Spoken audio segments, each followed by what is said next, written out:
ഇപ്പം ഞാൻ പറയാൻ പോകുന്നത് കുറച്ചുകൂടി സ്പെഷ്യൽ ആയിട്ടുള്ളൊരു എനിക്ക് അനുഭവപ്പെട്ട എൻ്റെ എക്സ്പീരിയൻസിലൂടെ ഉണ്ടായിട്ടുള്ള ഒരു അനുഭവമാണ്. ലൈക്ക് അത് ട്രേഡ് ചെയ്യുന്ന എല്ലാവർക്കും ഉപയോഗപ്രദമാണ്. കണക്ഷൻ ഓഫ് പെയറുകൾ തമ്മിലുള്ള കണക്ഷൻ, അതായത് നമ്മൾ വളരെ ലോജിക്കലി ആണ് ഞാനിത് പറയുന്നത്.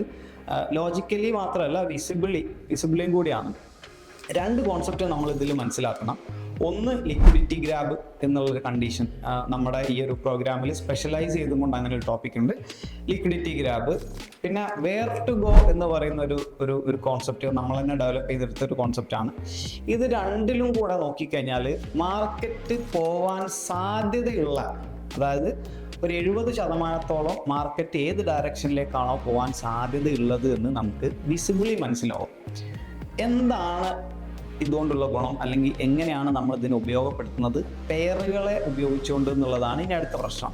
എങ്ങനെയാണെന്ന് ഉദ്ദേശിച്ച് കഴിഞ്ഞാൽ, നമ്മുടെ മേജർ കറൻസി പെയറുകൾ അല്ലെങ്കിൽ വെയിറ്റേജ് സ്റ്റോക്കുകളൊക്കെ പോലെ മേജർ കറൻസി പെയറുകൾ, US$ വെയിറ്റേജ് കറൻസി പെയറുകൾ എന്ന് ഞാൻ പറയുന്നുണ്ട്.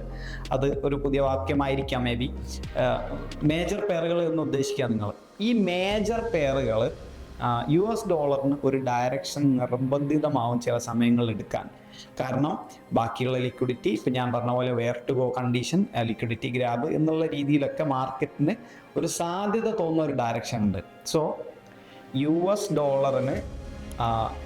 അത് US$ ഉപയോഗിക്കപ്പെടുന്ന പെയറുകളിൽ അല്ലെങ്കിൽ US$ സാമീപ്യമുള്ള പെയറുകൾക്ക് ചില സമയങ്ങളിൽ നിർബന്ധിതമായ ഒരു ഡയറക്ഷനിലേക്ക് പോകേണ്ട അവസ്ഥ ഉണ്ടാവാം. ഈ അവസ്ഥ നോക്കി നമുക്ക് എന്ത് ചെയ്യാൻ പറ്റും, നമ്മൾ വേറെ പെയറുകളിലാണെങ്കിലോ US$ ഉള്ള പെയറുകളിലാണല്ലോ ട്രേഡ് ചെയ്യുന്നത് എങ്കിൽ ബോധ്യപൂർവ്വം നമുക്ക് നല്ല ട്രേഡുകളെ എന്ത് ചെയ്യാൻ പറ്റും, ക്രിയേറ്റ് ചെയ്യാൻ പറ്റും. സോ പെയറുകൾ തമ്മിൽ അങ്ങനെ ഒരു റിലേഷനും കൂടി ഉണ്ട്. ഞാൻ ഒന്നുകൂടി പറയാം. പെയറുകൾ തമ്മിലുള്ള റിലേഷനിൽ ഒന്നെന്താണ്, US$ ചില സമയങ്ങളിൽ നിർബന്ധിതമാകും ഒരു ഡയറക്ഷനിലേക്ക് പോവാൻ.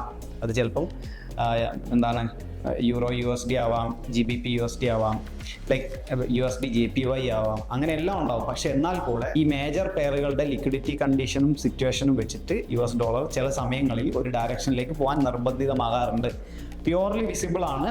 നമ്മുടെ ഈ ഒരു സ്ട്രാറ്റജി സൈഡിൽ നമ്മൾ ഇതിനെപ്പറ്റി ലിക്വിഡിറ്റി ഗ്രാബെന്നും വെയർ ടു ഗോ എന്നുള്ള കണ്ടീഷനും വെച്ചിട്ട് നമ്മൾ ഇതിനെ അനലൈസ് ചെയ്യാൻ പഠിപ്പിക്കുന്നുണ്ട്. സോ കൂടുതൽ വിവരങ്ങൾ അറിയണമെങ്കിൽ നിങ്ങൾ കീപ് ഫോളോയിങ്.